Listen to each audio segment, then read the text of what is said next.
दोस्तों, कैसे हैं आप सब। आई होप कि आप सब बहुत अच्छे होंगे। दोस्तों स्वागत है आप सभी का एक बार फिर से आपके अपने चैनल रेखास ब्यूटी वर्ल्ड में। दोस्तों आपको मैं इस चैनल पर करा रही हूँ फुल प्रोफेशनल ब्यूटिशियन का कोर्स, जिसमें मैं आपको स्किन, मेकअप एंड हेयर तीनों चीजों की प्रॉपर पूरी नॉलेज दे रही हूँ, थ्योरीज एंड डेमोज के साथ। तो दोस्तों हमने हेयर में स्टार्ट किया था हेयर ट्राइकोलॉजी। हेयर ट्राइकोलॉजी में मैं आपको हेयर का chemical composition of hair and hair structure करा चुकी हूँ। हेयर स्ट्रक्चर में हमने हेयर रूट किया, हेयर शाफ्ट किया, और आज के वीडियो में मैं आपको कराने वाली हूँ हेयर ग्रोथ साइकिल। आज हम करने वाले हैं हेयर ग्रोथ का क्या हमारा साइकिल होता है पूरा, वो हम डिटेल में जानेंगे। तो वीडियो को एंड तक पूरा जरूर देखिएगा फुल नॉलेज के लिए। तो चलिए दोस्तों आज का वीडियो हम स्टार्ट करते हैं।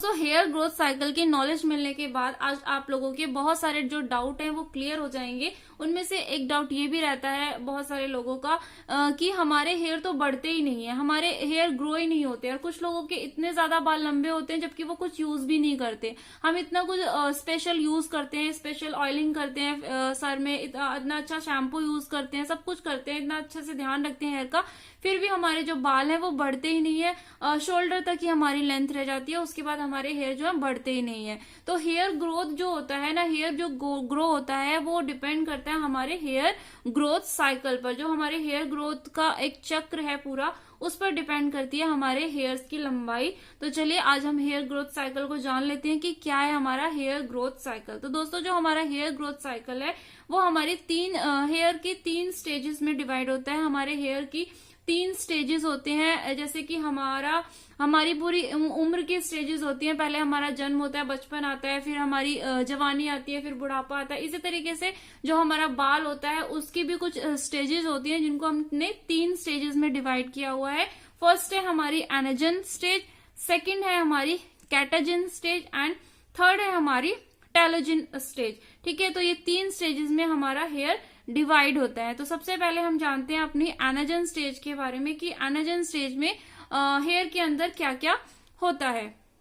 तो दोस्तों हेयर ग्रोथ साइकिल की हमारी फर्स्ट स्टेज है anagen stage. Anagen stage hair follicle का एक्टिव ग्रोथ फेज होता है। एक्टिव ग्रोथ फेज मीन्स यहाँ पर जो हमारे सेल्स होते हैं वो सारे एक्टिव होते हैं और सेल डिवीजन का जो प्रोसेस होता है वो फास्ट तरीके से हो रहा होता है। सारे सेल्स यहाँ पर हमारे जीवित सेल्स होते हैं और हमारे हेयर की जो रूट होती है वो तेजी से ग्रो कर रही होती है। तेजी से जब रूट ग्रो कर रही होती है तो हमारे बालों की जो शाफ्ट होती है वो भी तेजी से बढ़ती है।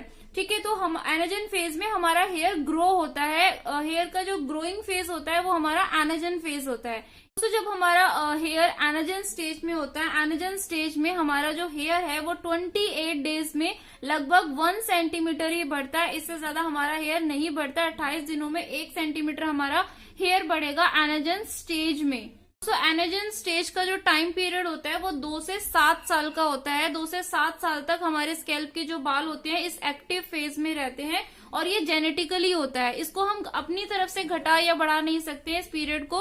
तो हम कहते हैं ना कि कुछ लोगों के बाल तो बहुत ज्यादा लंबे होते हैं और कुछ लोगों के बाल बढ़ते ही नहीं है। वो कितना भी कुछ भी ट्राई करें लेकिन उनका हेयर जितना ग्रो होना होता है उतना ही ग्रो होता है, उससे ज्यादा उनका हेयर नहीं बढ़ता। और कुछ लोगों के हेयर बहुत ज्यादा बढ़ते रहते हैं। वो इसलिए होता है क्योंकि उनका ये जो एक्टिव पीरियड है 2 से 7 साल का टाइम है स्कैल्प के पर बाल रहने का, जो एनाजन फेज है वो उनका लंबा होता है। जिनके हेयर कम ग्रो होते हैं हो सकता है कि उनका जो एक्टिव फेज है ये वो 2 साल का ही हो या 3 साल का ही हो। जिनके लंबे हेयर होते हैं, जिनके हेयर बहुत ज्यादा बढ़ते हैं, उनका ये एक्टिव फेज 5 साल का भी हो सकता है, 6 साल का भी हो सकता है, 7 साल का भी हो सकता है। तो ये जेनेटिकली होता है। ठीक है, ये खानदानी होता है, इसमें हम और आप कुछ नहीं कर सकते। ये जन्म के समय से ही तय हुआ होता है, उसको हम घटा या बढ़ा नहीं सकते। तो जिसका ये जो एक्टिव फेज है वो लॉन्ग होता है, लंबा होता है, उसका हेयर बहुत ज्यादा ग्रो होता है क्योंकि उसका हेयर बहुत ज्यादा लॉन्ग टाइम तक एक्टिव फेज में रहता है, झड़ने की पोजीशन पर नहीं जाता, हेयर टूटने की पोजीशन पर नहीं जाता।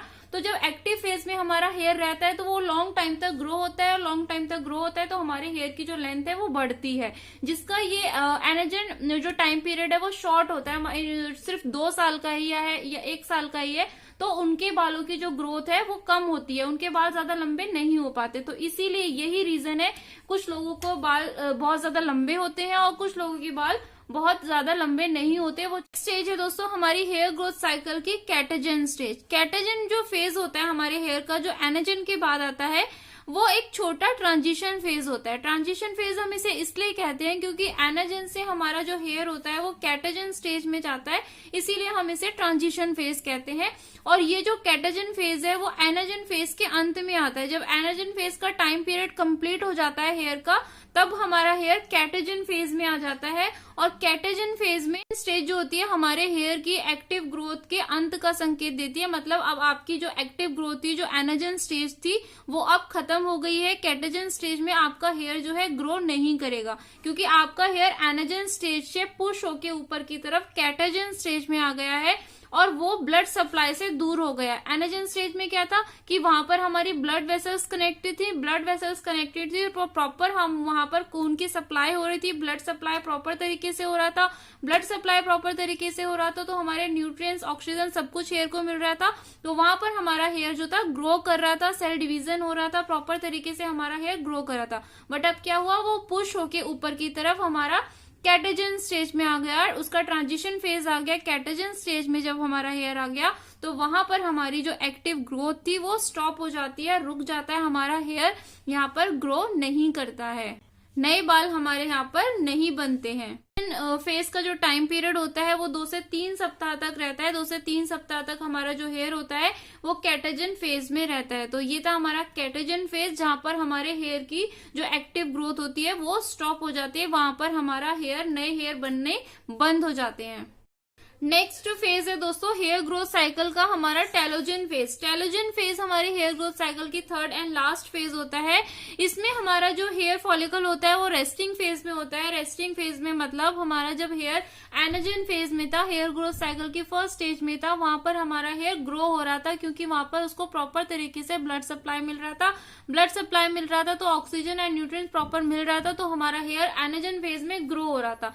एनाजन फेज का जो भी टाइम पीरियड होता है 2 से 7 साल तक के बीच में जितना भी होता है वो तब तक वहां पर ग्रो होता है। उसके बाद पुश होके वो ऊपर की तरफ गया कैटाजन फेज में। कैटाजन फेज में हेयर हमारा ब्लड सप्लाई से दूर हो जाता है, वहां पर हमारा हेयर ग्रो होना स्टॉप हो जाता है।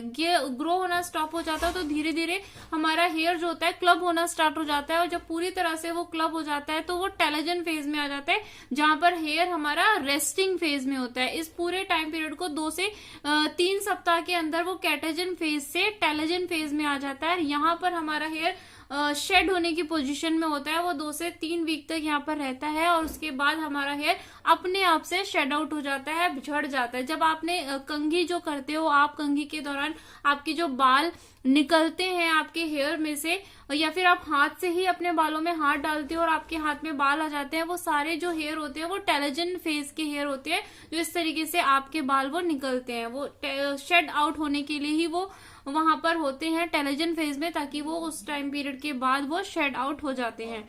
जब दोस्तों हम बहुत ज्यादा तनाव में होते हैं, बहुत ज्यादा स्ट्रेस में होते हैं, तो हमारे 70% बाल जो होते हैं वो टेलोजन फेज में आ जाते हैं। और टेलोजन फेज कौन सा फेज होता है, जहां पर हेयर रेस्ट कर रहा होता है शेड आउट होने के लिए, शेड होने के लिए वो रेस्ट कर रहा होता है। जब 70% हेयर टेलोजन फेज में आ जाते हैं स्ट्रेस की वजह से, तो हमें बहुत ज्यादा हेयर फॉल होता है और हमारे हेयर्स को बहुत ही ज्यादा नुकसान होता है। कंडीशन है दोस्तों कि स्ट्रेस की वजह से आपके जो 70% हेयर होते हैं वो टेलोजन फेज में आ जाते हैं, शेड होने की स्थिति में आ जाते हैं। उस कंडीशन को कहा जाता है इफ्लूवियम। ये इफ्लूवियम कंडीशन होती है, जो स्ट्रेस की वजह से आपके जो 70% हेयर है वो टेलोजन स्टेज में आ जाते हैं। कैटाजन फेज में जो हमारा क्लब हेयर बना, क्लब हेयर जो टेलोजन फेज में आया, वो उस कंडीशन में हमारे हेयर फॉलिकल का फाइनल प्रोडक्ट होता है, उसके बाद वो शेड हो जाता है।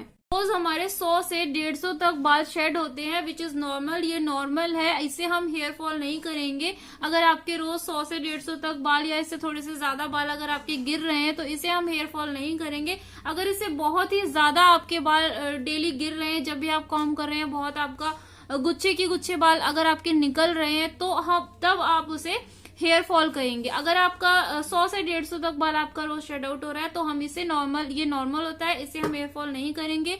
ये नेचुरली है, नेचुरल होता है इतना हेयर फॉल होना, तो इसे आप हेयर फॉल नहीं करेंगे। तो ये हमारी हेयर की स्टेजेस थी, एनाजन, कैटाजन एंड टेलोजन, जिसमें हमारा हेयर पूरा ग्रो होता है। ग्रो होके वो अलग अलग फेजेस में जाता है, अलग अलग स्टेजेस में जाता है, और उसके बाद वो अपने आप शेड आउट हो जाता है। और जो लंबे बाल या छोटे बाल होना था वो हमने देखा एनेजन फेज के टाइम पीरियड की वजह से होता है। जिनका एनेजन टाइम पीरियड लंबा होता है उनके हेयर जो होते हैं वो लॉन्ग होते हैं, और जिनका एनेजन फेज का जो टाइम पीरियड है वो शॉर्ट होता है उनकी हेयर ग्रोथ कम होती है। ठीक है, तो आई होप कि आज का वीडियो आपको अच्छा लगा होगा, नॉलेजेबल लगा होगा, आपने बहुत कुछ सीखा होगा। अच्छा लगा हो, नॉलेजेबल लगा हो तो प्लीज वीडियो को लाइक शेयर जरूर कीजिएगा, और चैनल को अभी तक सब्सक्राइब नहीं किया तो प्लीज चैनल को सब्सक्राइब भी कर लीजिएगा, ताकि आपको मेरे आने वाले सारे वीडियोस के नोटिफिकेशन मिलते रहेंगे। उसके लिए पास ही बने बेल आइकन को भी प्रेस कर लीजिएगा, ताकि आपको मेरे आने वाले सारे वीडियोस के नोटिफिकेशन मिलते रहे। मुझे कमेंट करके जरूर बताइएगा कि आज का वीडियो आपको कैसा लगा, और अगर आपका कोई कंफ्यूजन है, आपको कोई क्वेश्चन है, तो मुझे कमेंट बॉक्स में कमेंट करके जरूर पूछिएगा। तो दोस्तों चलिए जल्दी ही मिलते हैं अपने नेक्स्ट वीडियो में, तब तक ख्याल रखिए अपना और अपनों का, और यूं ही प्यार बांटिए। Take care, thanks for watching, love you all, bye, take care.